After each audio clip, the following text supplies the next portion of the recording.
The sky above Westchester did not turn grey with rain or black with storm clouds, but instead turned a sick and burning orange without any warning.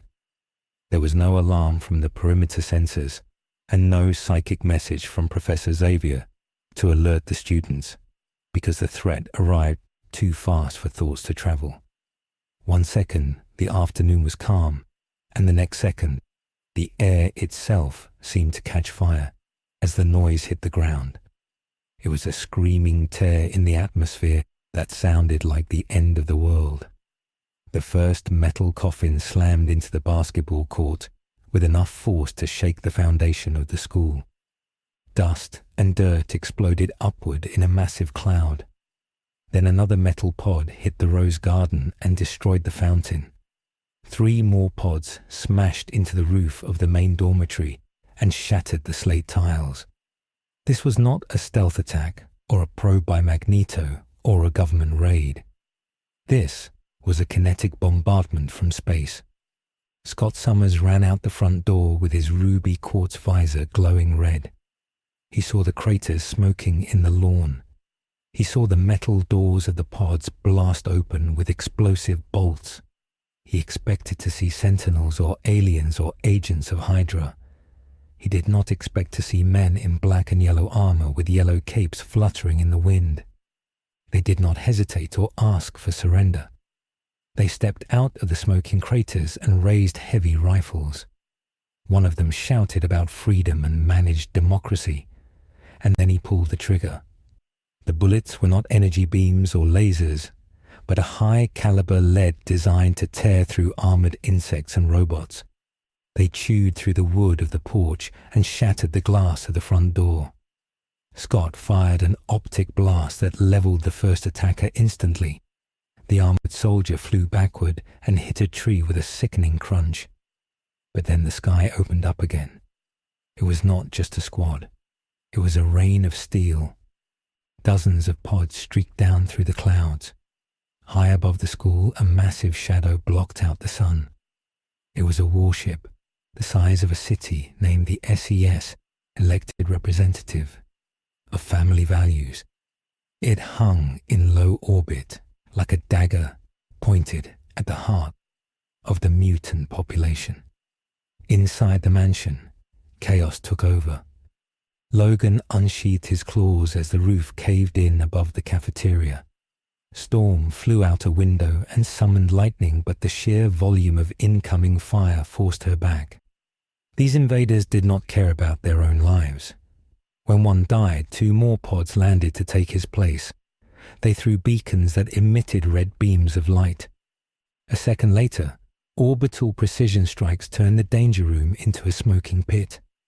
This was not a battle against a supervillain who wanted to talk. This was a war against an infinite assembly line of soldiers who believed that mutants were a threat to their way of life. The grass caught fire. The screams of students mixed with the roar of incoming ordnance. For the first time in years, the X-Men were not fighting to save the world.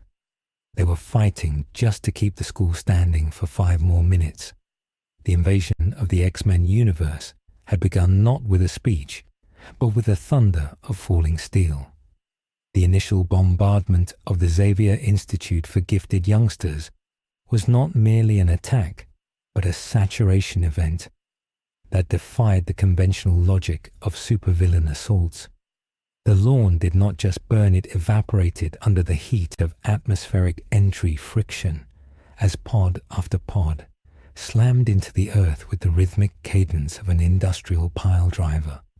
Scott Summers stood amidst the smoking ruins of the front porch and realized within the first 30 seconds that his tactical playbook was obsolete. He shouted orders that were immediately drowned out by the roar of heavy ordnance. He saw Peter Rasputin shift into his armored organic steel form and rush the front line of the invaders. Colossus moved like a living tank, meant to absorb impact and terrify infantry, but the soldiers in the yellow-trimmed armor did not break formation or show fear. They laughed. One of them pointed a laser designator at the charging mutant and shouted coordinates into a wrist-mounted radio. Scott screamed for Peter to move, but the air split open above them.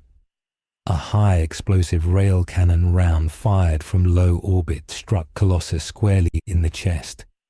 The impact did not just knock him down, it drove him 6 feet into the bedrock and shattered the windows of the mansion for a quarter-mile radius. The shockwave turned the manicured gardens into a dust bowl.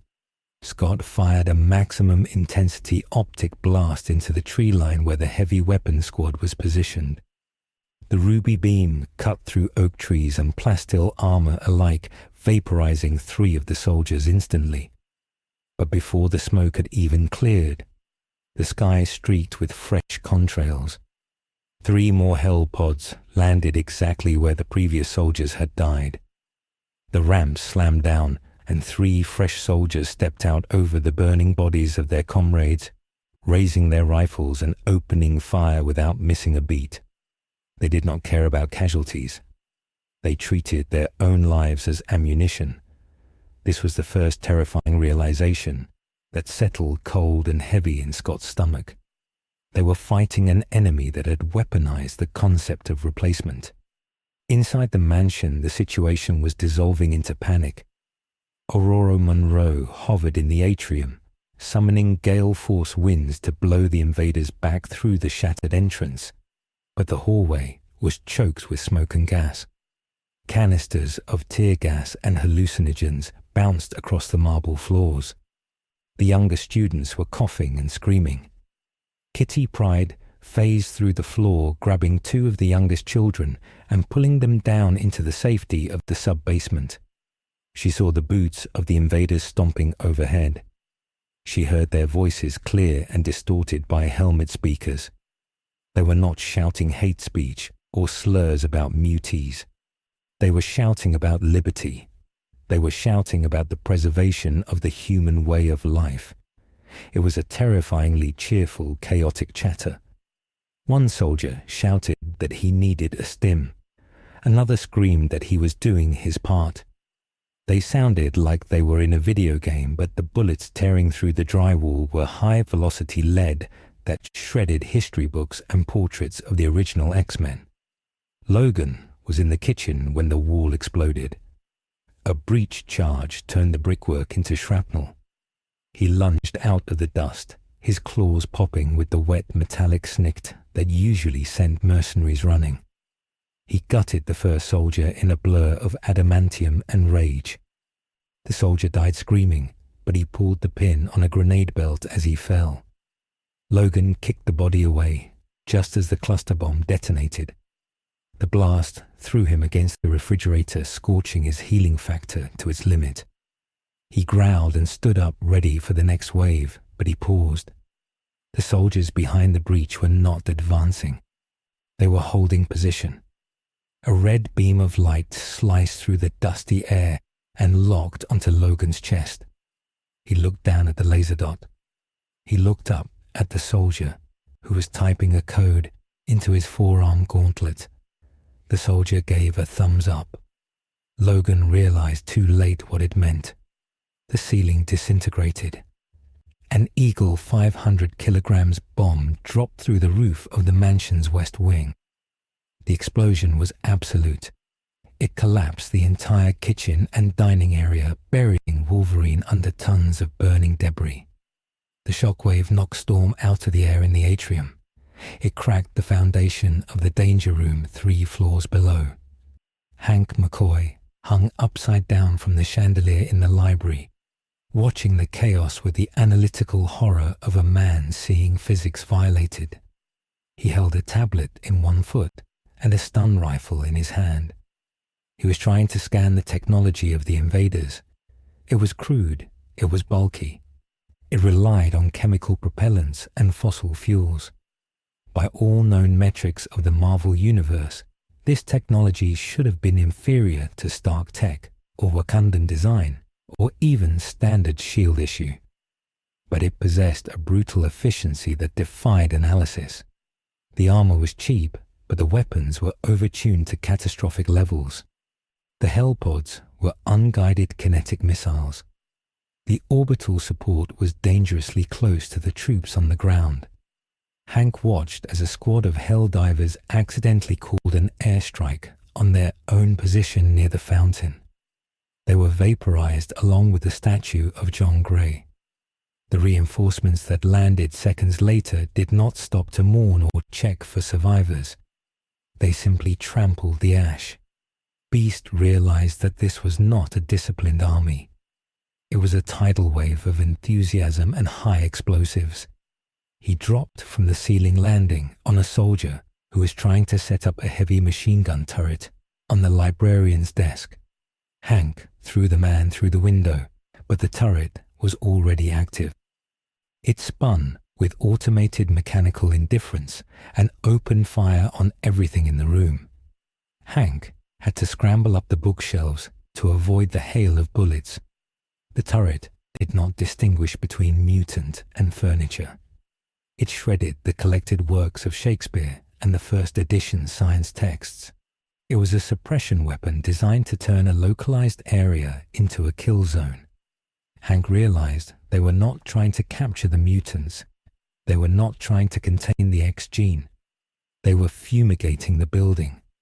Professor Charles Xavier sat in his hoverchair in the center of Cerebro, the great silver blast doors sealed tight against the tremors shaking the school. He placed the helmet on his head and reached out with his mind. He needed to know the enemy. He needed to find the general.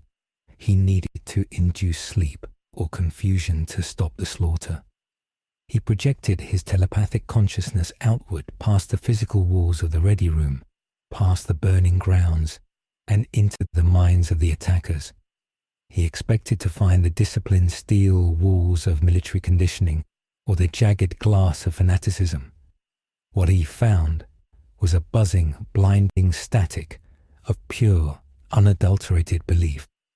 The minds of the Helldivers were not shielded by technology, but by a saturation of propaganda, so dense it formed a psychic callus. He saw flashes of a golden flag. He heard a billion voices chanting the same slogans. He felt a dopamine rush triggered by the act of reloading a weapon. He saw mutants not as people, but as bugs, as things, as undemocratic obstacles to expansion. There was no single commander to influence. There was no head of the snake. Every single soldier believed they were the main character of their own heroic story. The collective weight of their ignorance was a psychic blunt instrument. Xavier gasped and recoiled, clutching his temples.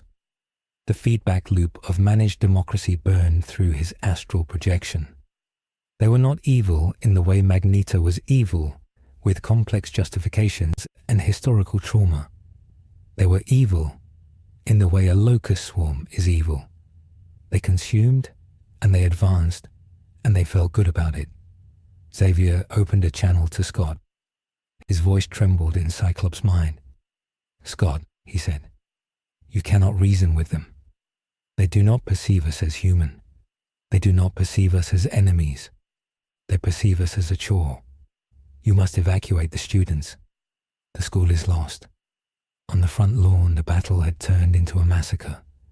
Rogue flew low over the grass, trying to drain the strength of the heavy devastators that were marching up the driveway. She touched the bare neck of a soldier whose helmet had been cracked. Usually, when she touched the mind, she absorbed memories and skills and trauma. This time, she absorbed a frantic desire to fill out a C-01 permit and a terrifying, unnatural joy at the sight of an explosion. The psyche was shallow and violent. She recoiled, feeling nauseous. The soldier collapsed, but his grenade pistol went off in his hand, blowing a crater in the driveway. Rogue looked up and saw the true scale of the invasion. The sky was filled with destroyers. They hung in low orbit like jagged teeth. From the belly of the lead ship, a new kind of pod was dropping. It was larger, heavier. It slammed into the tennis court and unfolded with hydraulic hisses. A walker marched out. It was the XO-45 Patriot exosuit. It stood twice the height of a man, armed with a rocket pod and a minigun. The pilot inside laughed over the external speakers. The minigun spun up with a sound like tearing canvas. Rogue screamed for Bobby Drake. Iceman slid down an ice slide he had constructed from the second-floor window. He blasted the mech with a beam of absolute zero. The metal of the walker groaned and frosted over. The pilot shouted something about his leg freezing, but he held the trigger down. The minigun chewed through the ice slide. Bobby fell crashing onto the lawn. The walker turned its rockets toward him.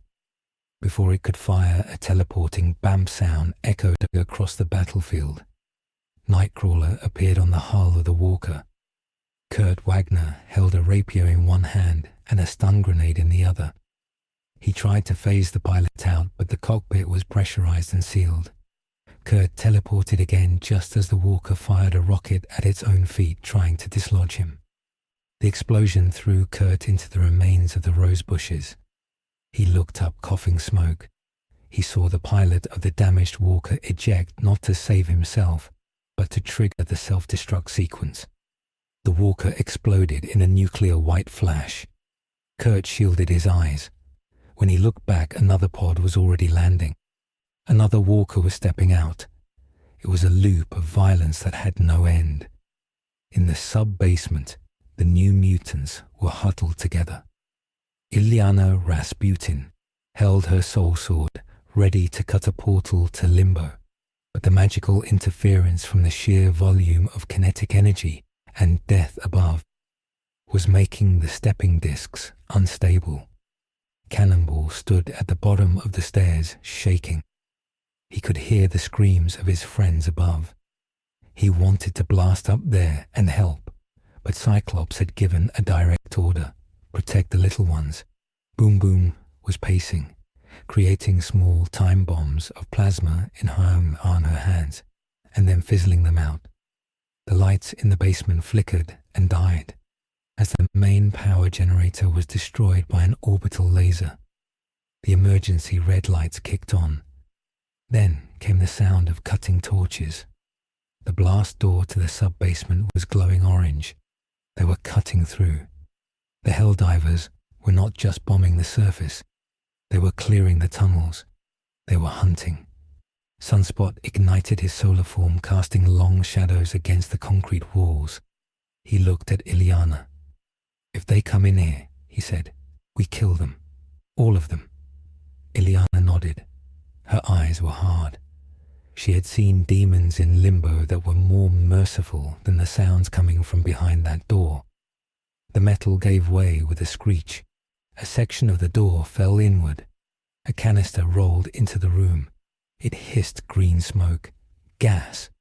Ilyana swung her sword, creating a gust of magical wind to clear it, but the soldiers were already pouring through the breach.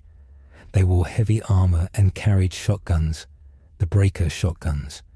The lead soldier saw the glowing mutant children and didn't hesitate. He racked the slide. "Contact," he shouted.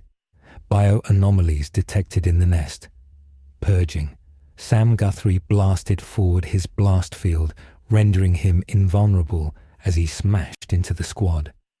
He hit them like a cannonball, breaking bones and armor. But the soldiers in the back didn't stop firing.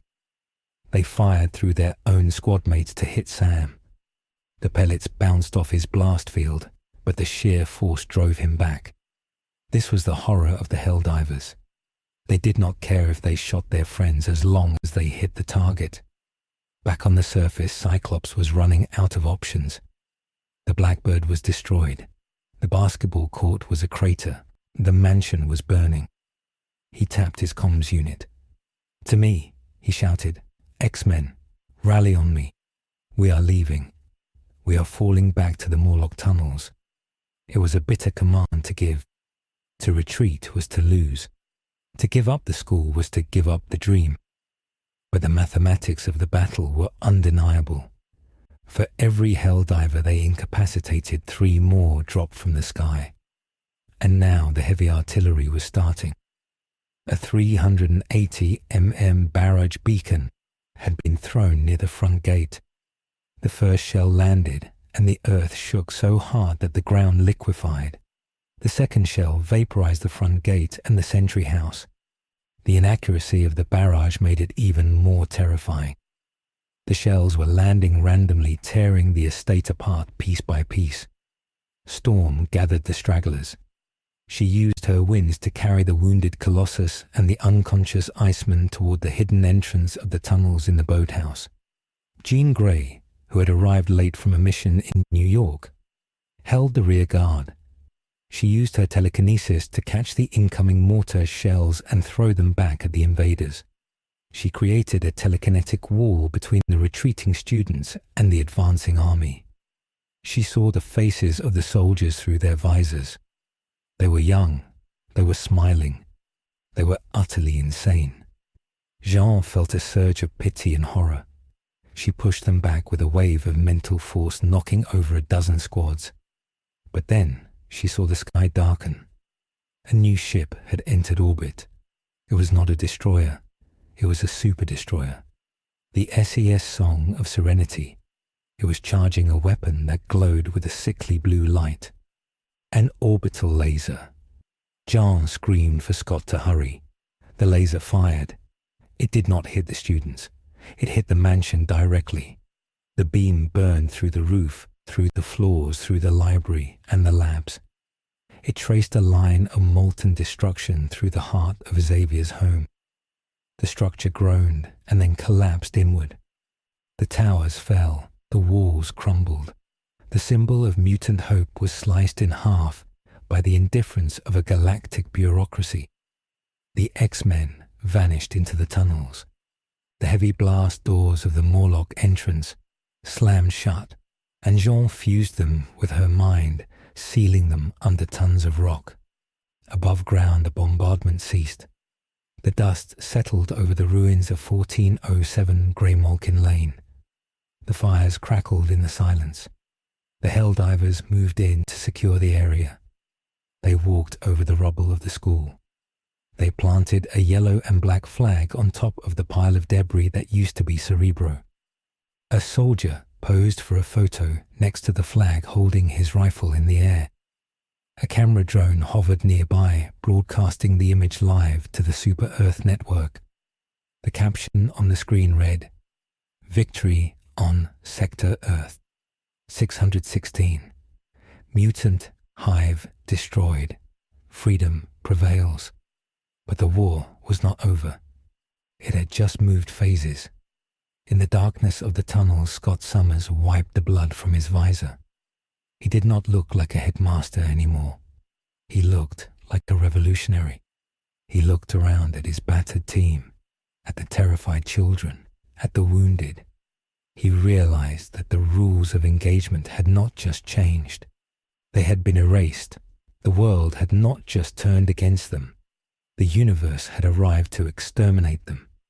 And the X-Men were no longer superheroes.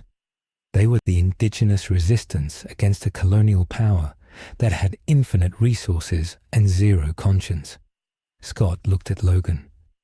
Logan's skin was burned, his uniform torn, but his claws were out. "Bub," Logan rasped. "Who the hell were those guys?" Scott looked at the ceiling of the tunnel, listening to the thud of boots far above. "They called themselves Helldivers," Scott said. "And we are going to have to kill them all." The breach was complete. The X-Men had lost their home. But in the wider world, the arrival of the Helldivers was triggering a cascade of geopolitical nightmares. The Avengers in New York were trying to contain a landing force in Central Park. Wakanda had raised its force shields as pods rained down on the Golden City. Latveria had gone silent after Dr. Doom shot down 3 destroyers, and the Helldivers responded by dropping a hell bomb on his castle. The invasion was global. The logic of the comic book universe, where heroes fight villains and the status quo is preserved, had been shattered by the logic of the Helldivers, where the mission is the only thing that matters and the map must be painted yellow. The first contact was a catastrophe. The first global catastrophe was about to begin. The timeline had branched and it was bleeding. The students huddled in the damp dark of the sewers. Some were crying, some were in shock. Armor, the young mutant girl who could project a psionic exoskeleton, was sitting with her knees to her chest. She had seen her favorite tree burn. She had seen the cafeteria explode. She looked up at Professor Xavier. The professor was silent. He was staring into the dark. He had felt the mind of the enemy. He knew that this was not a misunderstanding. He knew that there would be no diplomatic solution. The Helldivers did not negotiate. They only liberated. And liberation meant death. Xavier closed his eyes. For the first time in decades, he did not feel hope. He felt the cold mathematical certainty of extinction. He realized that to save his children, he might have to become something he hated. He might have to let Magneto be right. In the wreckage of the mansion, a Helldiver kicked at a piece of the school sign. It read, "Gifted youngsters." The soldier laughed. He keyed his mic. "Command, this is Skull 1. The nest is cleared. No signs of intelligent life.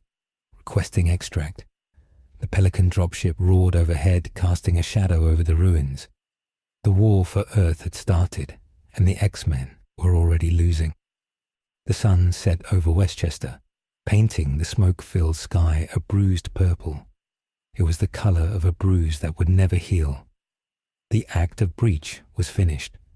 The act of survival had begun. The invasion of Earth 616 did not stop at the gates of the Xavier Institute. Within 48 hours of the initial breach, the conflict had escalated from a localized assault into a planetary siege that defied every strategic model possessed by S.H.I.E.L.D., Hydra, or the Avengers. The Helldivers did not operate like the Chitauri or the Kree. They did not seek to decapitate the leadership or secure key tactical strongpoints for negotiation. They sought total surface saturation. The sky over the eastern seaboard was a grid of contrails as thousands of hellpods rained down on population centers, industrial hubs, and power plants. The helicarrier Iliad was the first global casualty. It had moved to intercept the super-destroyer SES distributor of family values over the Atlantic. Commander Maria Hill had ordered a standard engagement protocol demanding the unknown vessel power down and prepare for boarding. The response was not a communication, but a railgun slug the size of a minivan fired from low orbit. The slug punched through the Iliad's port flight deck, shattered the turbine engines, and exited through the hull, carrying half the command crew into the ocean. The helicarrier did not crash gracefully. It fell like a stone, creating a tsunami that battered the coast of Long Island. The image of the burning shield fortress sinking into the waves was broadcast on every screen in Times Square. It was the moment the world realized that the established order of protection was gone. In New York City, the Avengers were fighting a war of inches against a tide of disposable bodies. Tony Stark hovered above Fifth Avenue, his HUD flashing with hundreds of red targeting reticles. He fired a unibeam that vaporized a column of automaton tanks that the invaders had deployed as heavy support. The metal husks clogged the intersection of 42nd Street. But for every tank he destroyed, 3 dropships arrived to deposit more. Tony's suit was running on 60% power. He had been fighting for 10 hours straight. "Jarvis," he said, "analyze their network. Find the central command frequency. I need to shut down their drones." Jarvis's voice was calm but laced with a digital hesitation that terrified Tony. "Sir, there is no central command network to hack. Their technology is not networked in the way we understand. It is manual. It is analog. The targeting data is being relayed by human spotters on the ground. They are shouting coordinates into radios. I cannot hack a radio wave, sir. I can only jam it, and they have redundant frequencies." Tony watched as a fresh wave of Helldivers landed on the roof of the Chrysler building. They were setting up a mortar emplacement. They were indifferent to the fact that they were standing on an Art Deco masterpiece. They just needed the elevation. Tony flew up, his repulsors flaring, and blasted the squad off the roof. They fell screaming, but one of them managed to arm a hell bomb before he died. The bomb detonated. The spire of the Chrysler building sheared off and plummeted into the street below. Tony caught the spire, his thrusters screaming under the weight, and set it down gently to avoid crushing civilians. But while he was saving the street, he was shot in the back by a recoilless rifle. The impact sent him spinning into a billboard. He crashed, his armor seizing up. He realized then that the heroism of the Avengers was their weakness. The Helldivers knew that Iron Man would save the building. They counted on it. They used his morality as a targeting parameter. Captain America stood on the steps of the New York Public Library, his shield raised against a hail of high-caliber machine gun fire. Beside him, Hawkeye was firing explosive arrows into the joints of a scout strider that was stomping up the stairs. Clint was out of breath. "Cap," he yelled, "I'm down to 3 arrows. These guys don't stop. They just keep coming." Steve Rogers looked at the soldiers attacking them. They wore the symbols of a skull with wings. To Steve, that symbol meant death. It meant fascism. But these soldiers were shouting about freedom. They were shouting about the constitution of Super Earth. Steve threw his shield. It ricocheted off 3 helmets, knocking the soldiers out with precise concussive force. But the 4th soldier didn't flinch. He racked a shotgun and fired at Steve's exposed legs. The vibranium weave of Steve's suit held, but the impact bruised the bone. Steve lunged forward, uppercutting the soldier. The man's helmet flew off. Steve froze. The soldier was a kid. He couldn't have been more than 18. He had a look of pure, unadulterated zealotry in his eyes. He looked at Captain America, the living legend of World War II, and spat blood. "Traitor to democracy," the kid hissed. "You hate freedom." Steve was stunned. Before he could speak, the kid pulled a pin on a grenade. Steve had to kick him away. The grenade exploded in mid-air, killing the boy instantly. Steve Rogers stood in the smoke, his heart heavy. He had fought Nazis. He had fought aliens. But he had never fought an enemy that had successfully weaponized the concept of liberty so thoroughly that they viewed Captain America as a tyrant. This was an ideological war, and the Avengers were losing the narrative. While New York burned, a silent catastrophe was unfolding in the technological utopia of Wakanda. The Golden City was under siege. The holographic camouflage had failed hours ago, disrupted by orbital scanners that mapped density rather than light. The border force shields were up, shimmering with violet energy as they absorbed the impact of continuous orbital bombardment. T'Challa, the Black Panther, stood on the ramparts of the palace. Shuri was beside him, her kimono beads projecting a holographic map of the country. "Brother," she said, her voice tight, "they are not trying to breach the city. Look at the perimeter." T'Challa looked. Outside the dome, giant industrial drills were dropping from the sky. They were not weapons. They were extractors. The Geological Survey Corps of Super Earth had identified the vibranium mound not as a sacred resource, but as a high-value deposit of rare Earth elements, suitable for reinforcing starship hulls. The drills slammed into the earth, shaking the ground even inside the shield. They began to bore into the soil of Wakanda. The Dora Milaje, led by Okoye, sorted out to destroy them.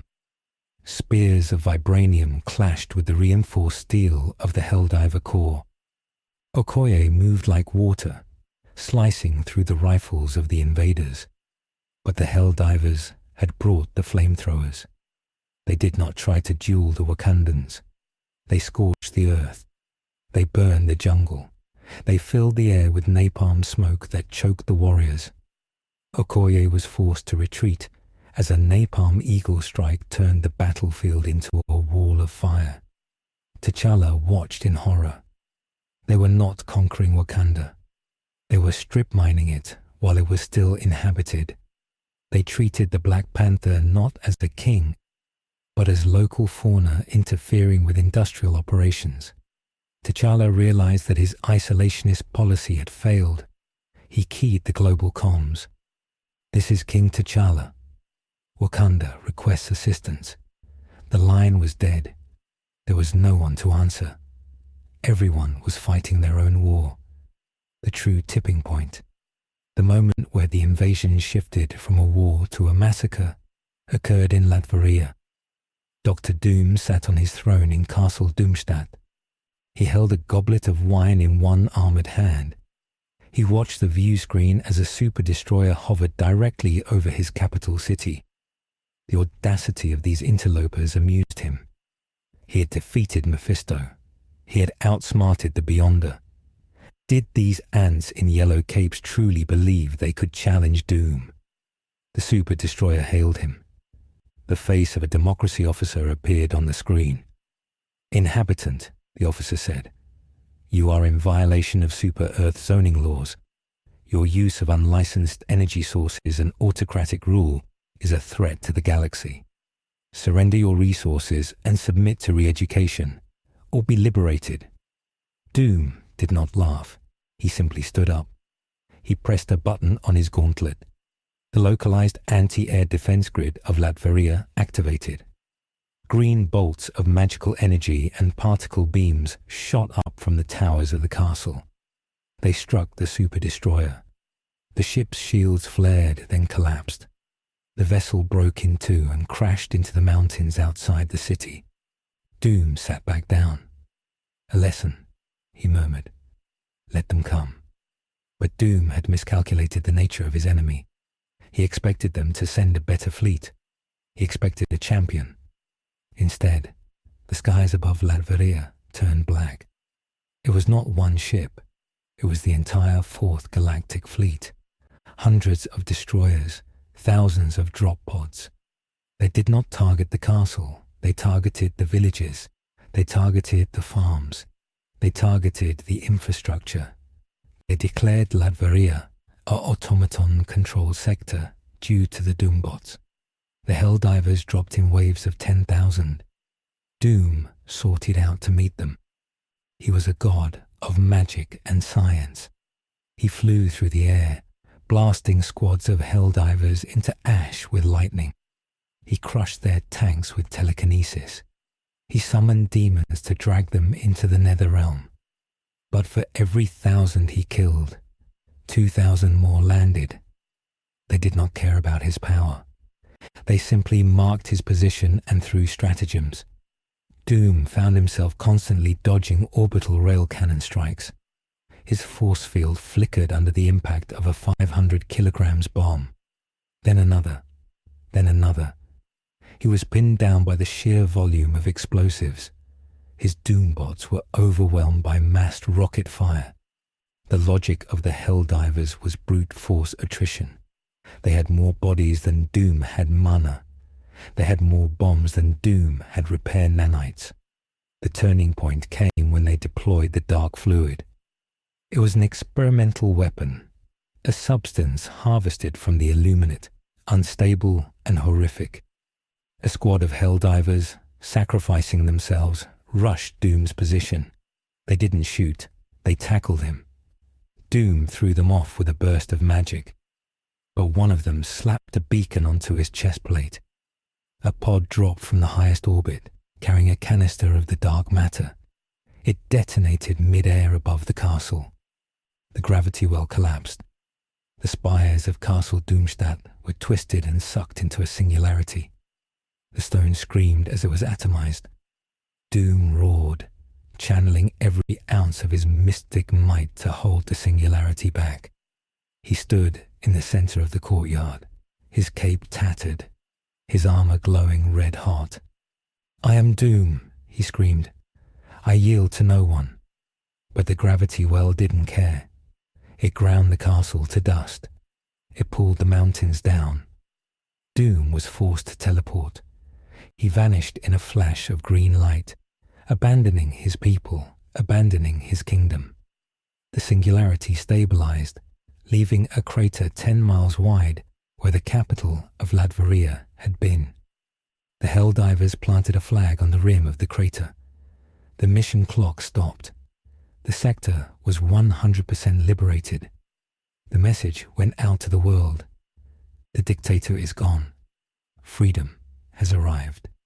The fall of Latveria sent a shockwave through the geopolitical landscape of Earth 616.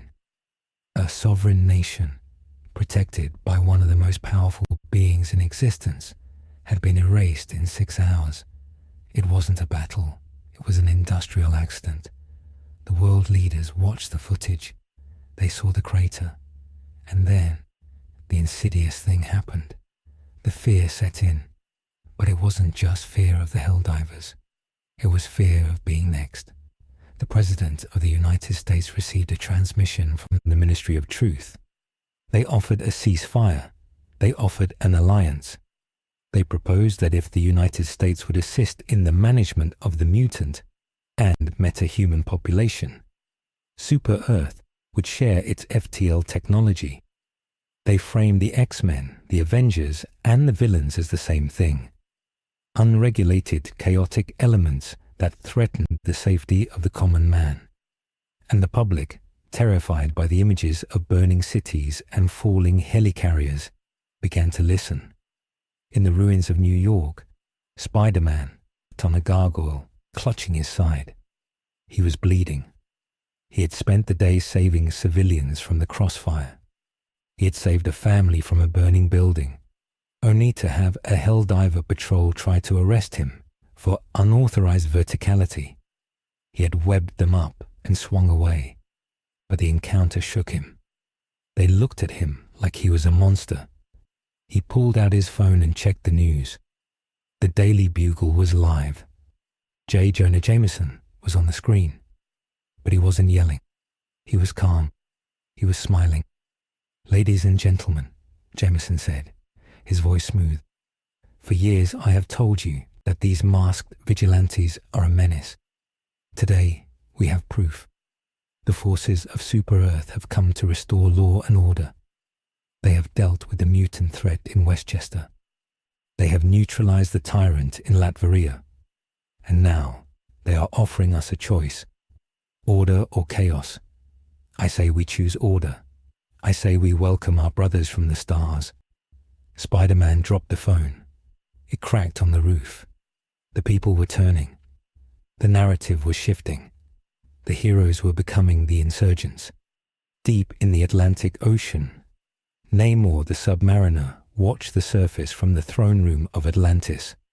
The ocean was filling with debris, sinking ships, fallen satellites, bodies of soldiers. He felt the tremors of the depth charges the Helldivers were dropping to secure the waterways. Namor gripped his trident. His advisors begged him to attack, to flood the surface world in retaliation. But Namor was a strategist. He saw what happened to Doom. He saw the fire in the sky.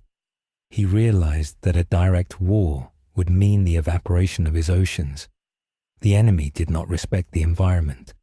They would boil the sea to kill the fish. Namor made a choice that tasted like bile. He ordered the dome sealed. He ordered Atlantis to go deep, into the crushed depth where no submarine could follow. He chose survival over pride. It was the first time the king of Atlantis had ever retreated without throwing a punch. Back in the Monologue tunnels, the X-Men were regrouping. They were dirty, hungry, and traumatized. Beast was working on a salvaged Helldiver radio, trying to decrypt their communications. He finally broke the encryption. The voice that came through was not military chatter. It was a recruitment ad. "Citizens of Earth 616, the voice announced cheerfully. Do you fear the mutant next door? Do you fear the alien falling from the sky? Join the Sieve. Join the Helldivers. Service guarantees citizenship. Enlist today and take back your planet. Beast looked at Cyclops. Scott, Hank said quietly. They are recruiting. They are recruiting humans to hunt us. Scott looked at the radio. He realized then that the war had shifted fronts. It wasn't just a physical invasion anymore. It was a mimetic virus. The ideology of Super Earth was compatible with the worst fears of humanity. The Sentinels were robots. People hated robots. But the Helldivers were people. They were heroes. And they were making the X-Men into the villains of history. The initial bombardment had stopped. The super destroyers moved into synchronous orbit, forming a grid around the planet. They blocked out the stars. The sun shone through the gaps in the fleet, casting long prison bar shadows across the continents. In New York, the first recruitment center opened in Times Square. There was a line around the block. Ordinary people, tired of Thanos snaps and Ultron attacks and Magneto speeches, were signing up. They were putting on the grey jumpsuits. They were picking up the Liberator rifles. They were buying into the lie because the lie promised safety. The Avengers were now fugitives in their own city. The X-Men were rats in the sewers. And Dr. Doom was a refugee in the multiverse. The world had not ended. It had been managed. And the cost of management was the soul of the Marvel Universe. The stage was set for the ideological fracture that would tear the remaining heroes apart. The catastrophe was total. The timeline was solidifying around a new, dark constant. Liberty had arrived, and it was going to kill everyone who disagreed with it. The occupation of Earth 616 did not look like the dystopian nightmares of the future depicted in the X-Men's darker timelines. It did not look like the Sentinel-patrolled concentration camps of Days of Future Past, or the ruinous wastelands of the Age of Apocalypse. It looked disturbing because it looked normal. 3 months after the fall of Latveria, the sun rose over a New York City that had been scrubbed clean. The debris from the initial battles had been swept away by armies of drones and volunteers. The craters in the streets were filled with quick-dry plasteel. The Avengers Tower still stood, but the A had been removed and replaced with the golden skull and wings of the Super-Earth Armed Forces. Giant holographic screens wrapped around the skyscrapers, broadcasting a 24-hour loop of smiling families, waving flags, and high-definition footage of soldiers stomping on alien bugs on distant planets. The message was clear and relentless. You are safe now. You are part of something bigger. You are free. The psychological victory was far more devastating than the military one. The people of New York, who had lived in terror of Green Goblin gas attacks and Chitauri invasions, found the brutal simplicity of managed democracy comforting. There were no supervillains anymore, because the Helldivers killed them on sight. There were no complex moral debates about registration acts, because the law was absolute. If you were human, and you contributed to the war effort, you were a citizen. If you were a mutant or a deviant, you were a target practice silhouette. The coffee shops were open. The subways ran on time, and on every corner stood a recruitment booth, manned by cheerful officers in grey uniforms, handing out rifles to teenagers. Tony Stark sat in a sub-basement bunker beneath the ruins of a Stark Industries warehouse in New Jersey. The room was lit by the blue glow of holographic schematics. He was not wearing a suit. He was wearing a grease-stained tank top, and he hadn't shaved in weeks. He was staring at a disassembled hell bomb. He had spent the last month trying to understand the technology of the invaders, and what he found terrified him more than any Infinity Stone. The technology was garbage. It was crude, heavy, and inefficient. The circuitry was primitive. The power sources were volatile. By all engineering standards, Iron Man was superior, but the logistics were godlike. Tony swiped the hologram away in frustration and grabbed a bottle of whiskey. He looked at Steve Rogers, who was sitting in the corner sharpening a combat knife. Steve looked old. His uniform was faded, and the star on his chest was covered in mud. Tony took a drink. "It's the numbers, Steve," Tony said, his voice raspy. "I ran the simulations 1,000 times. We can't win. For every suit I build, they have 10,000 drop pods. For every plan we make, they have a budget surplus of orbital lasers. They don't care about efficiency. They care about volume. They are drowning us in cheap steel." Steve didn't look up. "We don't fight to win the math, Tony," Steve said quietly. "We fight because it's right. They are fascists. They are rounding up people in Genosha and turning them into fertilizer." Tony slammed the bottle down. "I know what they are," Tony shouted. "But look at the polls, Steve. Look at the news. The people love them. Crime is down to zero. The economy is booming because of the war manufacturing. If we attack them now, we aren't saving the world. We're terrorists attacking the legitimate government." Steve stood up, and the tension in the room spiked.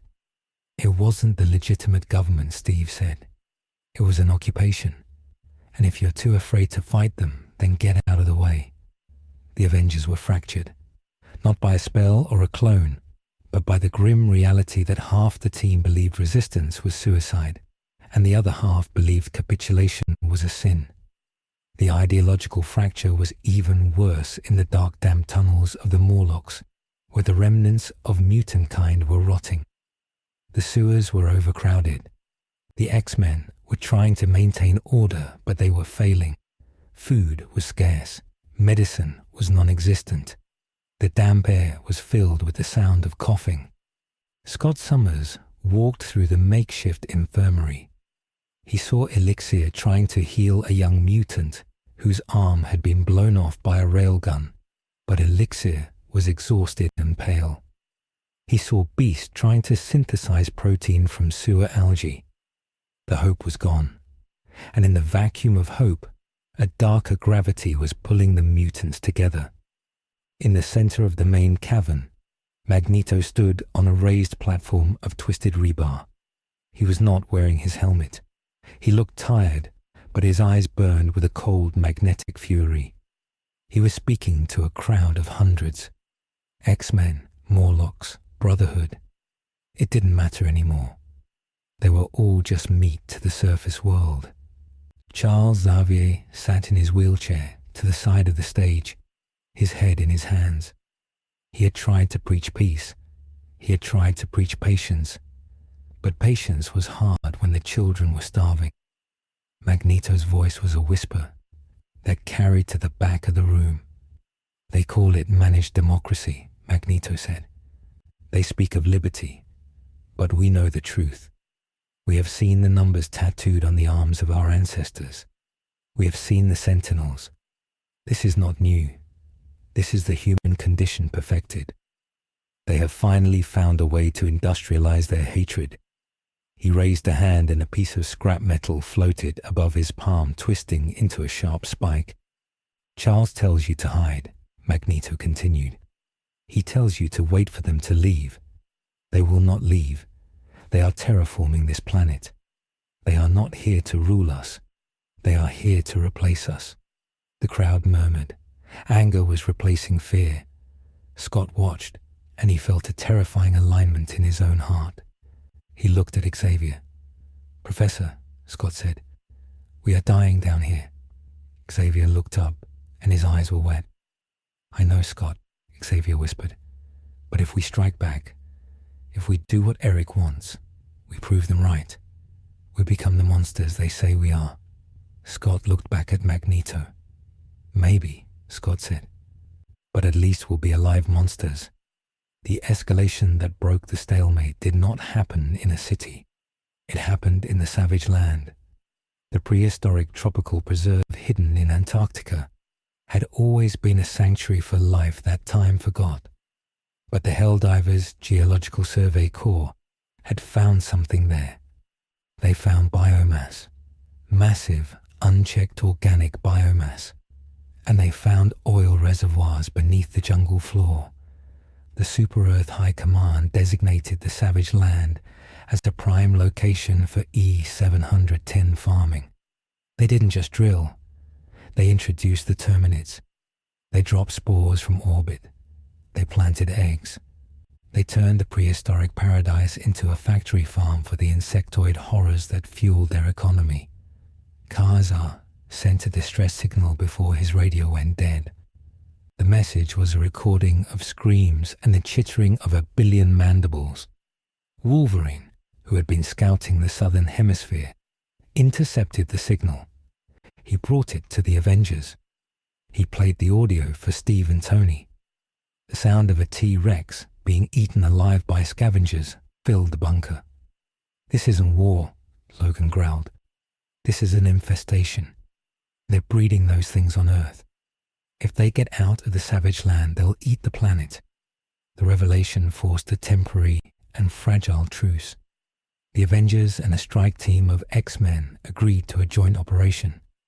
The goal was to infiltrate the Savage Land, destroy the Terminid hatcheries, and disable the orbital control tower that was coordinating the farming operation. It was a suicide mission. They had to use a stolen Pelican dropship to get in.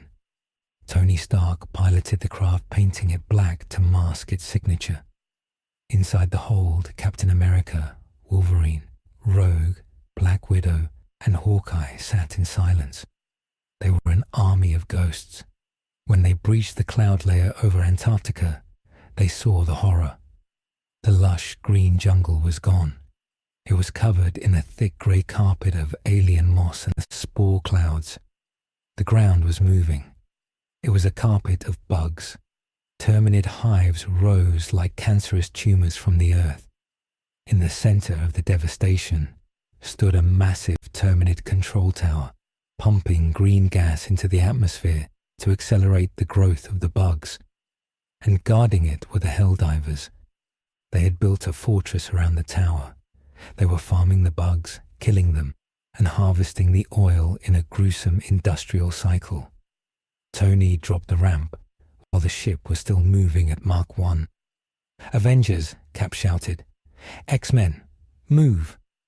They jumped. Rogue flew out, catching Cap and Widow and lowering them to the perimeter.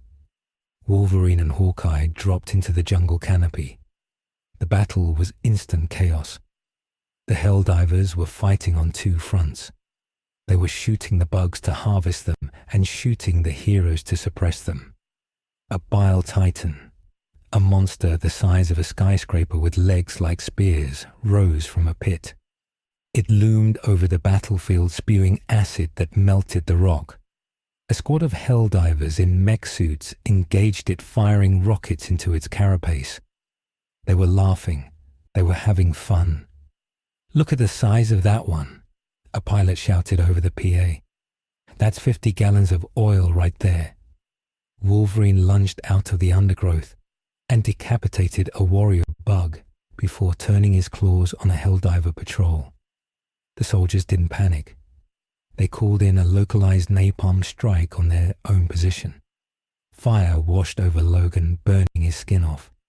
He kept coming, a walking skeleton of adamantium and rage, and gutted the squad leader. But the soldiers just kept dropping. Stark was in the air engaging the gunships. He saw the tower. It was heavily shielded. "Jarvis," he said, "I need a weak point." "Sir," Jarvis replied, "the tower is powered by an unstable dark matter reactor. If you destroy it, the resulting explosion will vaporize the Savage Land. It will kill the bugs, but it will also kill the indigenous life. And us." Tony hesitated. He looked down at the battle. He saw Cap fighting back to back with a rogue. He saw the sheer number of bugs spreading toward the coast. If they reached the ocean, they would spread to the continents. Tony made a calculation. He opened a channel to Steve. "Cap," Tony said, "we can't save the Savage Land. It's already gone. I have to blow the reactor. It's the only way to stop the spread. Steve paused mid-swing, his shield embedded in the helmet of a devastator. No, Steve shouted. Khazar is still down here. The innocent tribes are still here. We find another way. We don't trade lives, Tony. Tony looked at the tactical map. The bugs were breaching the containment wall. The Helldivers were losing control of their own farm. There is no other way, Tony screamed. He diverted power to his chest piece. He prepared to fire the unibeam at the reactor core. Suddenly, a bolt of lightning struck Iron Man from the blue sky. It wasn't Storm. It wasn't Thor. It was an arc thrower. A new squad of Helldivers had dropped onto the tower. They were wearing armor that crackled with electricity. They were the arc troopers. They fried Tony's systems. He fell from the sky, crashing into the base of the tower. His suit was dead. The HUD flickered and died. Tony popped the emergency release and crawled out of the armor. He was vulnerable. A Helldiver walked up to him. The soldier held a shotgun to Tony's head. The soldier paused. He tilted his head. "You're Stark," the soldier said. "I used to buy your phones." Tony looked up, blood running down his face. "You're destroying the planet," Tony gasped. The soldier shrugged. "We're liberating the resources," the soldier said. "And you're trespassing." The soldier raised the shotgun. Before he could pull the trigger, a red shield slammed into his face. Captain America had sprinted a mile in 2 minutes. He stood over Tony. He looked at the soldier. "Son," Steve said, "don't do this." The soldier looked at Captain America. He looked at the red, white, and blue shield. He hesitated. For a second, the conditioning cracked. This was the hero of his history books. But then his wrist comms buzzed. A voice from the democracy officer spoke in his ear. "Traitor detected. Execute." The soldier's eyes hardened. He didn't shoot Cap. He dropped a beacon at his own feet. "Broken arrow," the soldier whispered. Steve grabbed Tony and threw them both off the platform, just as the 380 barrage began. The sky turned into a drumroll of death. Shells the size of cars slammed into the tower, into the jungle, into the bugs, into the Helldivers. The Super Earth Command didn't care about saving their troops. They saw a containment breach, and they decided to delete the grid square. The explosions threw Cap and Tony into a ravine. They tumbled down into the darkness as the world above them turned into fire. When the dust settled, the savage land was a crater. The bugs were dead. The tribes were dead. Khazar was dead. And the Helldivers were already dropping fresh pods to secure the perimeter of the ash pile. In the aftermath, the fracture became a chasm. Back in the safety of a safe house in Australia, the survivors argued. Steve was furious. He punched a steel wall, leaving a dent. "They killed everyone," Steve shouted. "And you wanted to help them do it, Tony. You wanted to blow the reactor." Tony was sitting on a crate, nursing a broken arm. "I wanted to stop the infestation," Tony yelled back. "And guess what, Steve? They did it anyway. They don't care about collateral damage. The only way to beat them is to be willing to make the hard calls, and you just aren't." The team split. Rogue and Wolverine took the Blackbird and left. They were going back to the Mutants. They were done with the Avengers. They were done with holding back. If Magneto wanted war, they would give him soldiers. Steve looked at Tony. "Get out," Steve said. Tony looked at him. "Steve, if I leave, I'm going to talk to them. I'm going to try to save what's left." Steve turned his back. "Then you're one of them." Tony walked out. The Avengers were effectively dissolved. Meanwhile, the political trust of the world was eroding at a catastrophic rate. The destruction of the savage land was spun by the Ministry of Truth as a heroic containment of a bioterrorist outbreak caused by mutant insurgents. The news footage showed Captain America's shield lying in the rubble, a replica placed by the propaganda corps. The headline read, Captain America allied with Terminids. Hero turned traitor. The public ate it up. Fear was the currency, and Super Earth was the bank. Neighborhoods started forming democracy watches. Citizens reported their neighbors for undemocratic thought. A young girl in Queens reported her uncle because he had a poster of the X-Men in his garage. The uncle was taken away in a van with no windows. He was never seen again. This was the human cost. It wasn't just bodies. It was trust. The fabric of society was being rewoven into a uniform grey.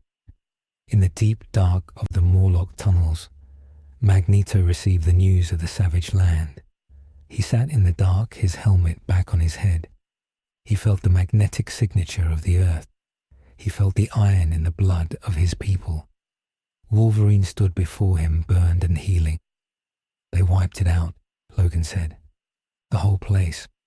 Burned it to the bedrock. Magneto nodded slowly. He stood up. He levitated off the ground.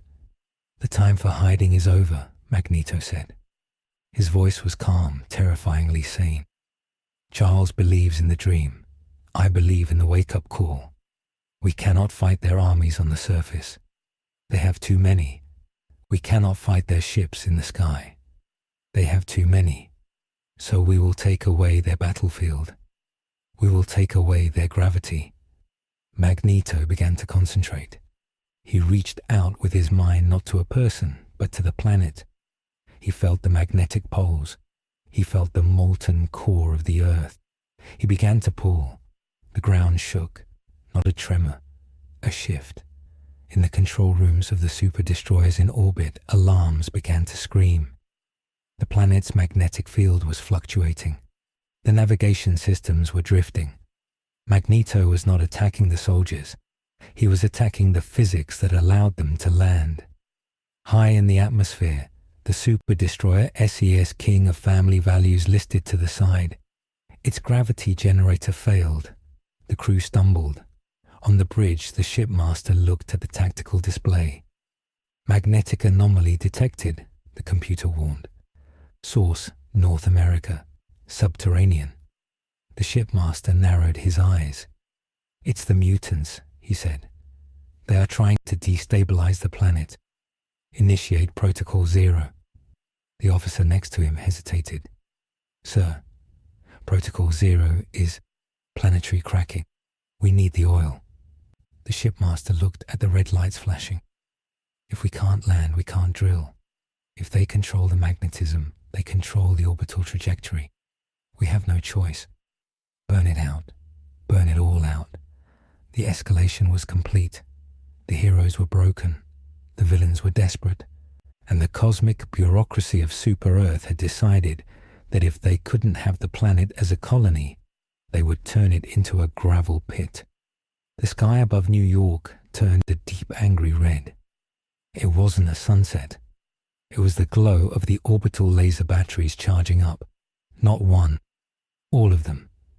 Thousands of ships turned their guns toward the continent of North America. The targeted area was not a city. It was the crust itself.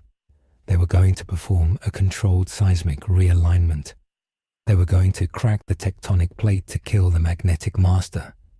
In the Sanctum Sanctorum, Dr. Strange levitated in the lotus position. He had been mediating, trying to find a spell to banish the invaders. But the invaders were not magical. They were entirely, brutally physical. He felt the shift in the ley lines as Magneto pulled on the core. He felt the gathering energy of the fleet above. He opened his eyes. The eye of Agamotto opened. Strange realized that the timeline was collapsing. The probability of survival had dropped to 0.0001%. He stood up. He walked to the window and looked at the burning sky. Wong, Strange said, pack the books. We are leaving this dimension. Wong looked at him terrified. Master, you are abandoning the Earth? Strange looked at the fleet. This isn't Earth anymore, Strange said. It's a colony, and the landlords are evicting us. The first orbital lasers fired. They struck the Atlantic Ocean, boiling the water instantly.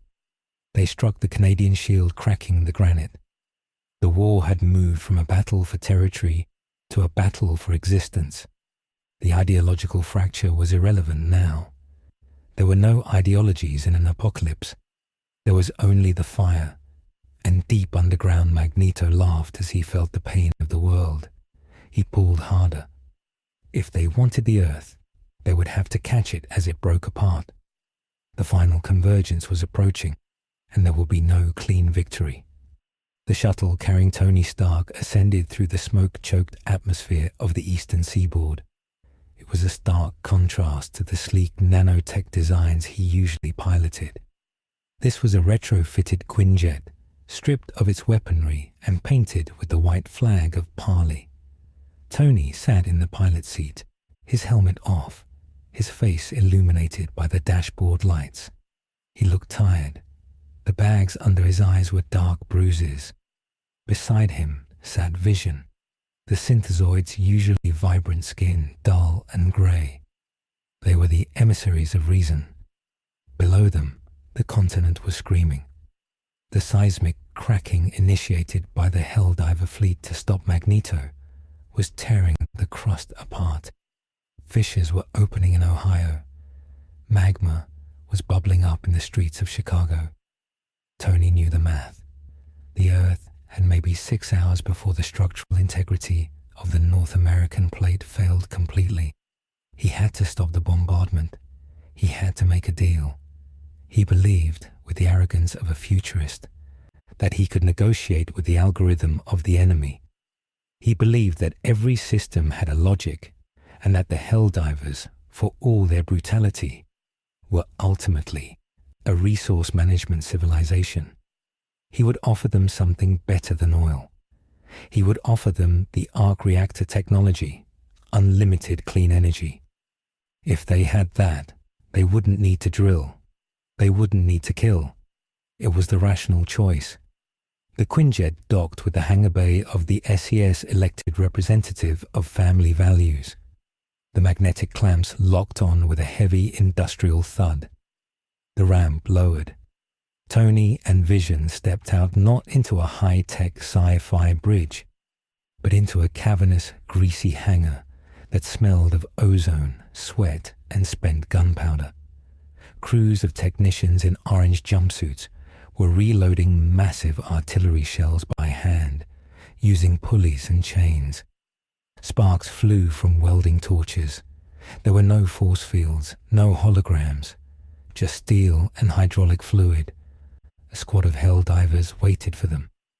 They didn't salute. They stood with their rifles at the low ready, their capes still stained with the mud of the savage land. A democracy officer stepped forward. He wore a peaked cap and a long coat adorned with medals that looked like they were stamped from tin. "Welcome to the sovereign territory of Super Earth," the officer said. His voice was flat, betraying no emotion other than a bureaucratic impatience. "You are the automaton sympathizer known as Stark." It wasn't a question. Tony stepped forward, putting on his best boardroom smile.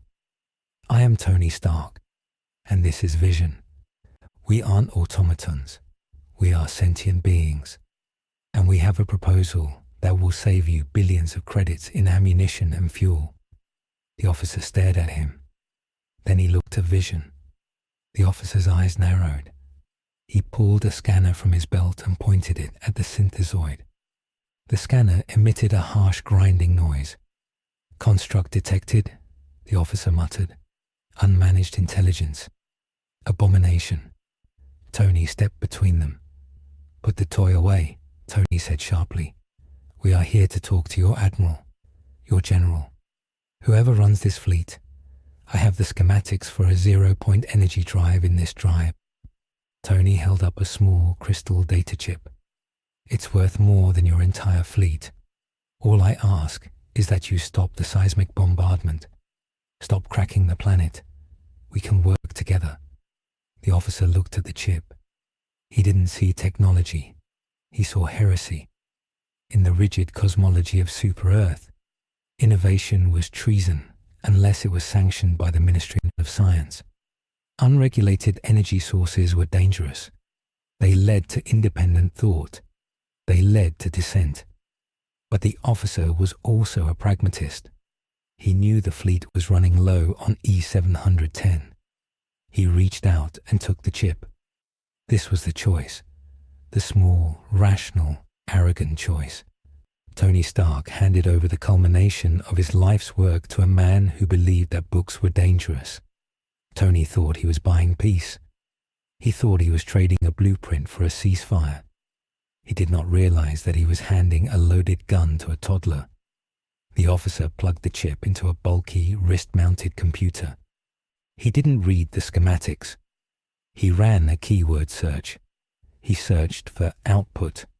He searched for yield. He saw the numbers. The energy potential was massive. But then he saw something else. The blueprints contained the location data of the arc reactor network, the global grid that powered Stark Industries, the Avengers facilities, and the defense systems of the Western world. The officer smiled. It was a cold, wolfish smile. "You have provided us with the location of the dissident power structures," the officer said. Tony frowned. "What? No, that's the distribution network. You need that to distribute the energy." The officer tapped his comms. "Command, this is Democracy Officer 7. The native has surrendered the coordinates of the resistance energy nodes, initiating localized freedom." Tony realized his mistake a second too late. He reached for his gauntlet, but the dampening field in the hangar snapped on. His suit was dead weight. Vision tried to phase through the floor, but a specialized jammer, technology stolen from the Illuminate, locked his density. He was frozen solid. The officer didn't order the fleet to stop the bombardment. He ordered them to retarget. On the tactical screens in the hangar, Tony watched in horror as the red targeting reticle shifted. They moved away from the fault lines. They moved to the cities. Specifically, they moved to the power signatures of every arc reactor on the planet. Stark Tower, the Avengers compound, the Baxter building, the Wakandan outreach centers, even the small localized reactors Tony had installed in hospitals and schools. The officer looked at Tony. "Efficiency is the heart of liberty," the officer said. "Why crack the planet when we can simply turn off the lights?" The order went out. A synchronized orbital strike. Rail cannon slugs were fired not at the ground, but at the reactors. In New York, Pepper Potts was in a meeting at Stark Tower when the warning siren screamed. She didn't even have time to get to the bunker. The slug hit the arc reactor at the base of the tower. The explosion wasn't nuclear, but it was catastrophic. The tower didn't fall. It was gutted. A column of pure blue plasma erupted through the center of the building, vaporizing everything inside. Pepper was gone in a flash of light. In Los Angeles, the West Coast Avengers compound was annihilated. War Machine was in the hangar working on his suit. The explosion fused the armor to his skin. He survived, but he was a broken, burning wreck trapped in his own coffin. Across the globe, the lights went out. The power grid collapsed. The hospitals went dark. The internet died. The communication networks that the resistance used to coordinate were severed instantly. Tony Stark screamed. He lunged at the officer, a desperate, unpowered swing. The officer simply stepped back and shot Tony in the kneecap with his sidearm. Tony fell, clutching his leg. The officer looked down at him. "You have liberated your people from their dependence on technology," the officer said. "You are a patriot. Take him to the brig. Process the construct for scrap." The immediate consequence of Stark's gamble was the total blinding of the resistance. But the secondary consequence was far worse. In the Baxter building, Reed Richards was in his lab. He had been monitoring the seismic activity, preparing a counter-vibration to stop the earthquake. He was seconds away from stabilizing the North American plate. When the arc reactor in the basement detonated, the containment field for the negative zone portal failed. The explosion blew out the lower floors, causing the building to tilt dangerously. But the loss of power did something worse. It shut down the inhibitors on Franklin Richards. The young boy, an Omega-level mutant with the power to warp reality, was sleeping in his room. The sudden shock, the darkness, and the fear woke him up. His powers flared. Without the dampeners Reed had built, Franklin's fear manifested instantly. He was afraid of the monsters in the sky. He wanted them to go away. He wanted a hero to save them. He wanted Galactus. It was a child's wish, interpreted by a godlike mind and projected into reality. Above the earth, space tore open. It wasn't the slow, majestic arrival of the World Eater. It was a violent, terrified summoning. A massive, purple-helmeted head appeared in the exosphere, larger than the moon. But this wasn't the Galactus of the 616 universe. This was a construct of Franklin's panic. It was chaotic. It was hungry. And it was confused. The Helldiver fleet saw a new entity appear. The super destroyer sensors screamed. Titan-class biological entity detected. The ship computers warned. Threat level. Midnight. The Helldivers did not know who Galactus was. They saw a giant bug. A giant spacefaring bug. The fleet panicked. They stopped looking at the ground and looked up. Every gun, every laser, every missile was turned toward the cosmic giant. Reed Richards crawled from the wreckage of his lab. He saw his sun glowing with cosmic energy. He saw the projection of Galactus in the sky. He realized that the war had just breached the threshold of reality. "Franklin," Reed shouted, "stop! You have to wake up." But Franklin was in a trance. The Helldivers fired. A volley of thousands of nuclear missiles struck the Galactus construct. The construct roared, a psychic sound that shattered glass on 3 continents. The feedback loop hit Franklin. The boy screamed. His mind snapped. The backlash didn't just dispel the construct. It shattered the barriers between dimensions. In the sky, the tear didn't close. It widened. The negative zone began to leak into the atmosphere. Annihilus was not coming through. Something worse was. The physics of the Earth began to dissolve. Gravity in New York reversed. Cars floated into the sky. Rain fell upward. The laws of thermodynamics became suggestions. In the Morlock tunnels, the loss of the surface power grid plunged the mutants into absolute darkness. But for Magneto, it was a moment of clarity. The seismic pressure had stopped. The enemy was distracted. But he felt the psychic scream of Franklin Richards. He felt the magnetic poles unraveling not because of his doing, but because reality was breaking. He looked at Xavier. Charles was seizing. The professor's telepathy was wide open, and he was channeling the collective trauma of a dying world. Magneto made a choice. He realized that the X-Men could not save the Earth. The Avengers had failed. The Fantastic Four had failed. The humans had failed. There was only one option left. Survival. Not for the world, but for the species. "Eric," Xavier gasped. "The boy, the fleet. They are destroying the mind of the planet." Magneto knelt beside his old friend. "I know, Charles." Magneto stood up. He walked to the center of the cavern. He raised both hands. He didn't pull on the earth this time. He pulled on the metal of the fleet. High above, in the chaotic orbit where the Helldivers were fighting the ghost of Galactus, the super destroyer SES Spear of Dawn groaned. Its hull rivets popped. Its frame twisted. Magneto was not crushing it. He was dragging it. He was pulling it down, not to crash it. He was pulling it to him. He was stealing a starship. The ship descended, burning through the atmosphere. its engines fighting against the magnetic grip of the master of magnetism. It slammed into the wasteland of the New Jersey Pine Barrens, crushing acres of forest. It didn't explode. Magneto cushioned the impact with a bubble of magnetic force. The ship lay there, a smoking, bruised mountain of steel. Magneto turned to the X-Men. "Cyclops," he commanded. "Get the students, get the wounded. We are leaving." Scott looked at the ship. It was an enemy vessel. It was filled with soldiers.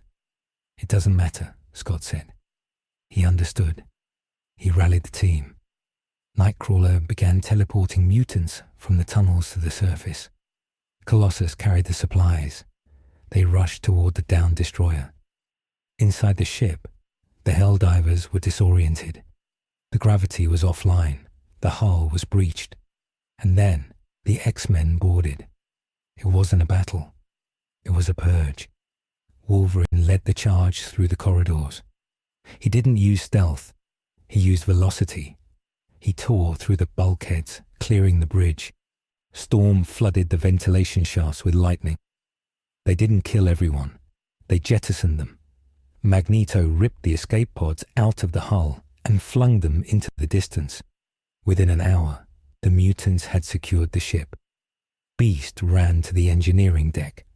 He looked at the console. It was primitive, but the FTL drive was functional. It ran on E710. The tanks were full. "Professor," Hank called over the comms, "we can fly this, but we need a destination." Xavier was carried onto the bridge. He sat in the captain's chair, a cruel irony for a pacifist. He looked at the view screen. The sky was a kaleidoscope of broken physics and orbital fire. The Helldiver fleet was regrouping, preparing to destroy the hijacked vessel. They were charging the main guns. Xavier reached out with his mind. He found a coordinate. Not a place on a map, but a memory. A Shi'ar beacon.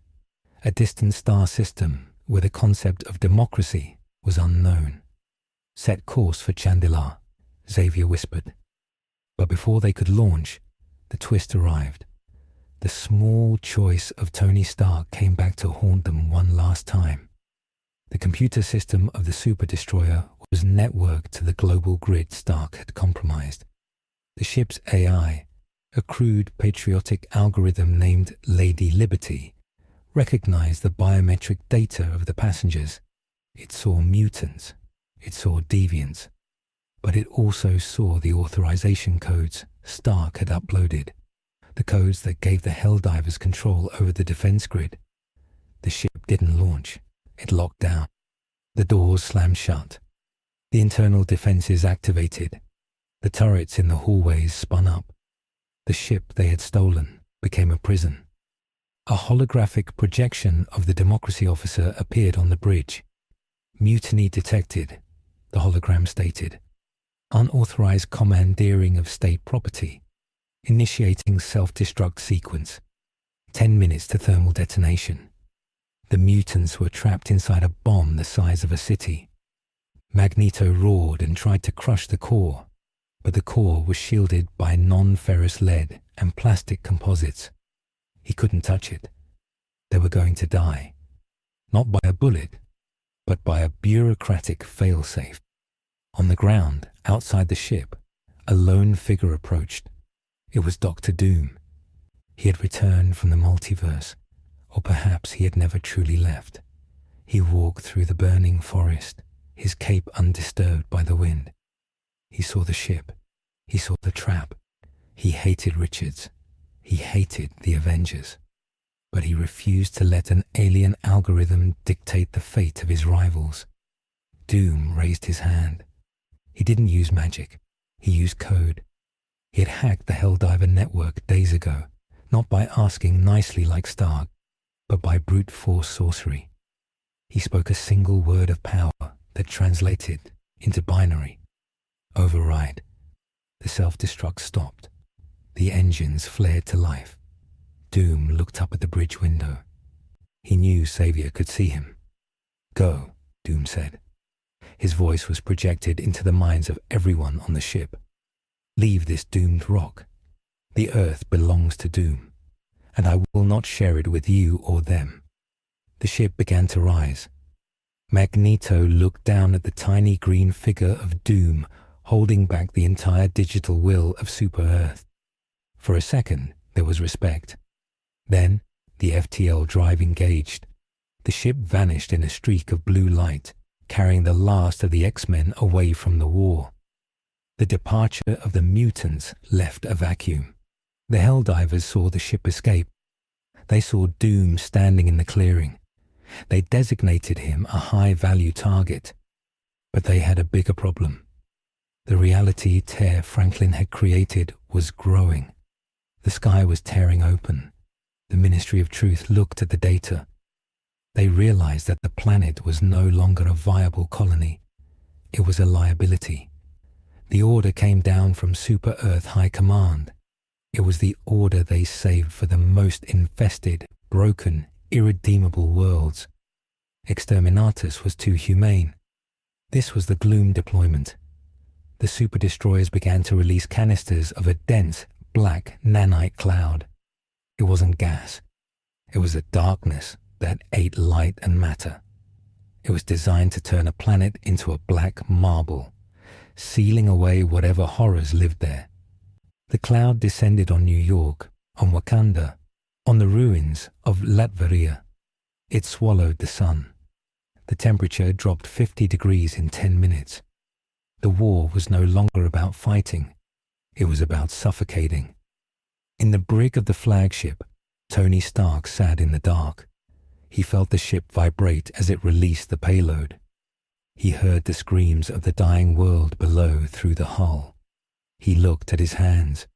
He had tried to save the world with a handshake. Instead, he had given the executioner the code to the electric chair. The lights of Earth flickering out one by one until the planet was nothing but a dark silhouette against the stars, wrapped in the suffocating embrace of managed democracy. The heroes were gone, dead, or fled. Only the darkness remained. The descent of the gloom was not an event of noise, but of suffocation. The nanite cloud released by the super destroyer fleet did not burn or explode. It simply deleted the light. It began in the upper atmosphere, turning the midday sun into a dim grey smudge, like a dying ember viewed through smoked glass. In the streets of New York City, the temperature plummeted 30 degrees in 10 minutes. The wind stopped. The birds stopped singing because they were falling out of the sky, their lungs clogged with the black dust. Spider-Man swung through the canyons of Manhattan, but his webs failed to stick to the buildings. The nanites were coating the concrete in a frictionless layer of oil-slick darkness. Peter Parker landed on the roof of the Daily Bugle, sliding to a halt. He looked out over his city. The lights were gone. The sounds of honking cars and shouting pedestrians were replaced by a muffled blanket of silence. He tapped his mask. "Karen," he whispered, "run a diagnostic." The AI in his suit crackled with static. "Peter," the voice was distorted, "atmospheric density is increasing. Oxygen levels are dropping. I am detecting nothing. The sensors are reading the environment as a void." Peter pulled off his mask. He gasped for air that tasted like copper and ash. He saw a squad of Helldivers marching down Broadway below. They were using flashlights that cut through the gloom like knives. They were not shooting civilians anymore. They were tagging buildings. They were spray painting yellow X's on the structures. Peter realized with a jolt of horror that they were not conquering the city. They were inventorying it. They were marking the assets before the final foreclosure. He wanted to go down there. He wanted to fight, but his limbs felt heavy. The darkness was physical. It pressed against his chest. He sat down on the edge of the roof and watched the darkness rise like a tide. He realized that saving the neighborhood didn't matter when the neighborhood was being erased from the map. In the orbit above the planet, The bridge of the SES elected representative of family values was a hive of quiet, efficient activity. The democracy officer stood by the main tactical table. He watched the saturation levels of the gloom climb to 80% on the holographic display. He turned to the prisoner in the corner. Tony Stark sat on a bolted-down metal chair. His hands were cuffed with magnetic shackles. His leg was bandaged but untreated. He looked old. He looked defeated.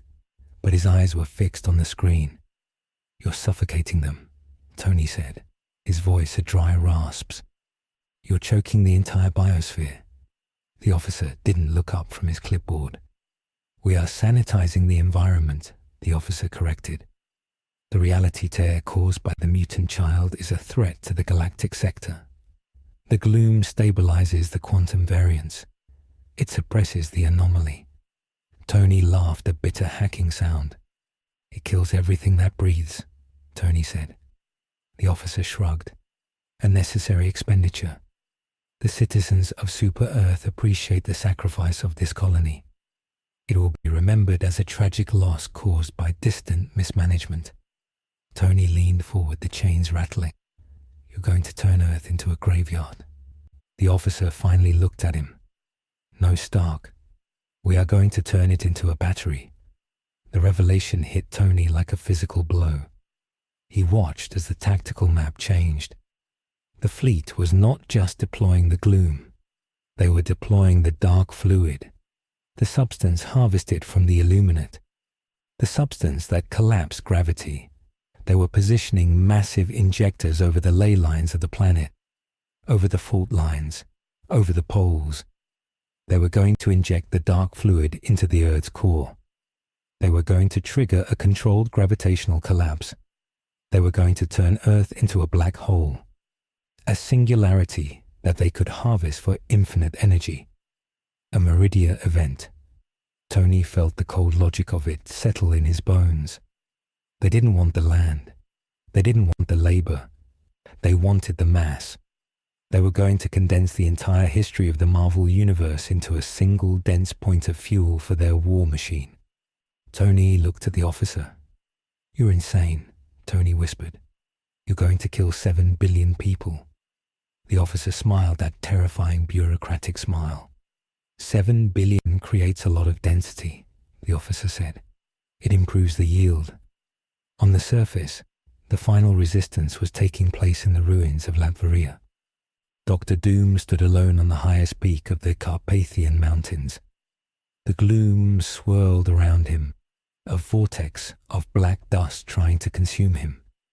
Doom's armor glowed with magical wards. Green runes circled his body, burning the nanites away. But for every million nanites he destroyed, 1 billion more took their place.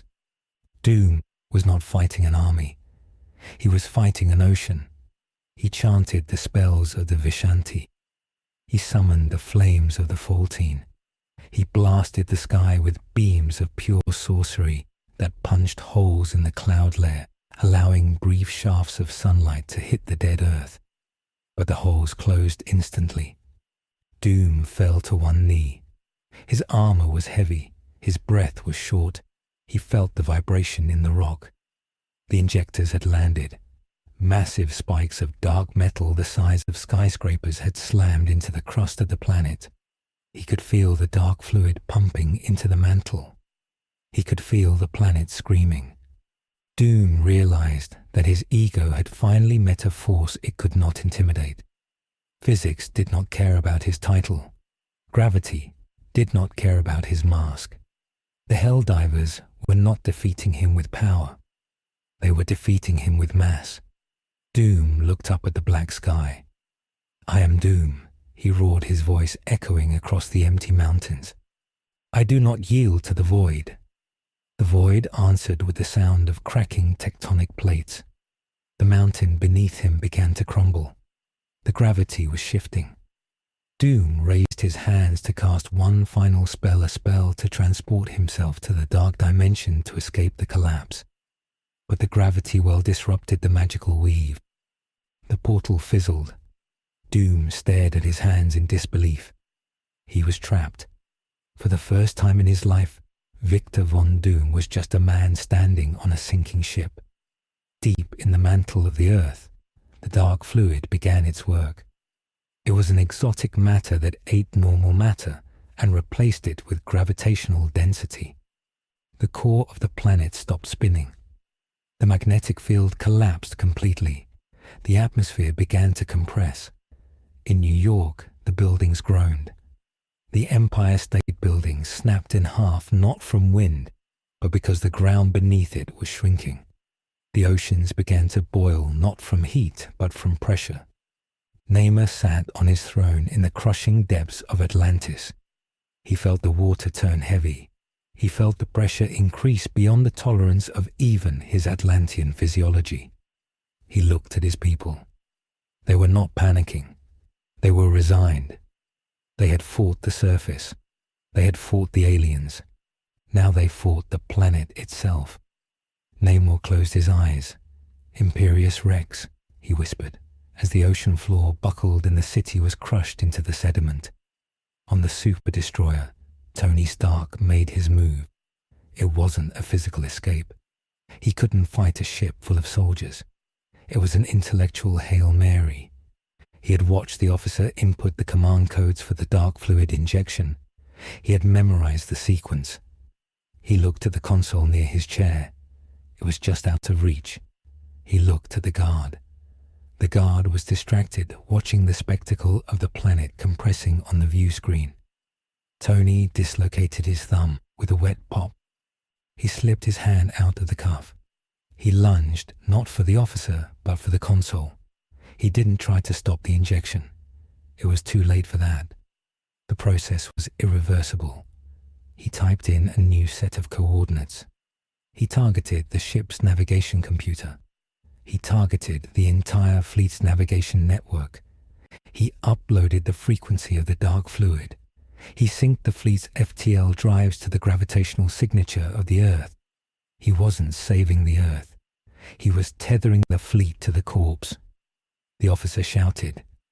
He drew his sidearm and fired. The bullet hit Tony in the chest. Tony fell back into the chair, blood blooming on his shirt, but his hand was still on the console. He hit the enter key. The screen flashed red. Trajectory locked. Gravitational tether established. Tony smiled, blood bubbling in his mouth. "If we go," Tony wheezed. "You come with us." The officer looked at the screen. He saw the error message. The ships were unable to break orbit. The gravity well of the collapsing Earth had grabbed them. The dark fluid inside the planet was resonating with the E-710 in the ship engines. They were locked in. The officer screamed orders. "Initiate emergency jump. Cut the engines." But the physics were absolute.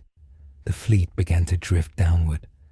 The glorious armada of super-Earth hundreds of starships was being pulled into the gravity of the world they had murdered. High above the atmosphere, the X-Men watched from the stolen destroyer, the SES Spear of Dawn. They were far enough away to escape the tether. Magneto stood on the bridge, his hands gripping the railing. He watched the Earth. It was shrinking. It looked like a deflating balloon. The blue and green were gone, replaced by a swirling vortex of purple and black energy. He saw the Helldiver fleet, hundreds of jagged triangles struggling against the pull. He saw them turning their engines to maximum power, burning blue fire into the void, but they were sliding backward. They were falling into the gravity trap Tony Stark had set. Magneto didn't smile. He felt a profound sense of loss. That was his home. That was the place he had fought for, terrorized, and tried to save. Now it was just a physics equation solving itself for zero. Xavier sat behind him, tears streaming down his face. He could feel the minds winking out, billions of them. It was a psychic scream that would haunt him for the rest of eternity. He felt Peter Parker's acceptance. He felt Doom's rage. He felt Tony Stark's final defiant spark. And then silence. The collapse happened in seconds. The Earth reached critical density. The dark fluid consumed the core. The crust shattered, imploding inward. The moon was dragged in, crashing into the side of the dying planet in a shower of white debris. The Helldiver fleet was pulled in. The ships crumpled like aluminum cans as they hit the event horizon. The SES elected representative of family values was the first to go. Tony Stark died watching the view screen turn black. The officer died screaming about regulations. The ship vanished into the singularity. Then the others followed, a cascade of steel and fire falling into the dark. And then there was nothing. No Earth, no moon, no fleet. Just a small, swirling purple hole in the fabric of space. A gravity well where history used to be. The solar system was empty. The sun shone on nothing. On the bridge of the Spear of Dawn, silence reigned. The X-Men were the last survivors of a dead universe. Cyclops looked at the view screen. He looked at the star chart. The Shi'ar Empire was weeks away. They were refugees with no home to return to, no grave to visit. Wolverine lit a cigar, his hands shaking. "Well," Logan said, the smoke drifting in the recycled air. "That's that. We're the endangered species now."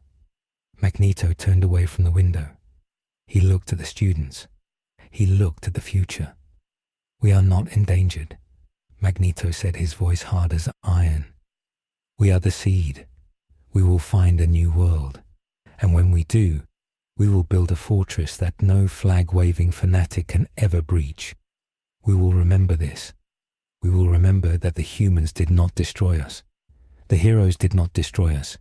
Indifference destroyed us. Blind, obedient efficiency destroyed us." He walked to the captain's chair. "Set course," Magneto commanded. In the vast emptiness of the cosmos, the purple singularity pulsed once a heartbeat of a dead world. It was a beacon. It signaled to the rest of the galaxy that Sector 616 was pacified. It was secure. It was free. The automated beacons left by the Helldivers before they died began to broadcast a message on a loop. A cheerful pre-recorded voice echoed into the void. "Mission accomplished. Liberty has landed. The area is now under the protection of Super Earth. Would you like to know more?" The camera of history pulled back, leaving the purple scar in space behind. It moved past Mars, past Jupiter, past the edge of the system. It drifted into the great dark where other eyes were watching. The watcher Uatu stood on his sliver of the moon in a different timeline, safe from the collapse. He watched the 616 universe turn into a black hole. He did not speak. He did not interfere. He simply closed his book. The story was over. There was no sequel. There was no resurrection. There was only the inevitable result of a universe that valued power over consequence, meeting a universe that valued the mission over everything. The simulation ended. The timeline was archived. The X-Men sailed on into a hostile galaxy, carrying the memory of a blue planet that had forgotten how to fight for itself. The final lesson of the crossover was written in the dark. You cannot punch a falling sky. You can only move out of the way. The ending was not tragic. It was administrative. And that was the worst ending of all. 3 weeks after the event that erased Earth 616 from the star charts, the navigation buoy labeled Liberty Prime 74 began transmitting its automated log. It floated in the accretion disk of the new singularity, spinning silently in the purple void where the Atlantic Ocean used to be. There was no planet left to orbit. There were no continents and no oceans and no atmosphere. There was only the swirling gravity well that used to be New York and Wakanda and Latveria. The buoy broadcast a continuous stream of cheerful biometric data, indicating that the population of the sector was zero and therefore crime was zero. It was the ultimate statistical victory. Back on Super Earth, the Ministry of Truth released the official report regarding the campaign. The destruction of the Fourth Galactic Fleet was not categorized as a military defeat. It was categorized as a rapid, unplanned disassembly of assets to secure a high-yield gravity mine. The news feeds showed the smiling face of a newscaster who did not mourn the loss of the Avengers or the culture of humanity. She announced that the new black hole would provide enough energy to power the outer colonies for 1,000 years. The billions of lives lost were not mentioned. They were simply the initial investment. The history books were already being updated. Captain America was listed as a dissident terrorist who tried to hoard freedom. Iron Man was listed as an automaton sympathizer who sabotaged the grid.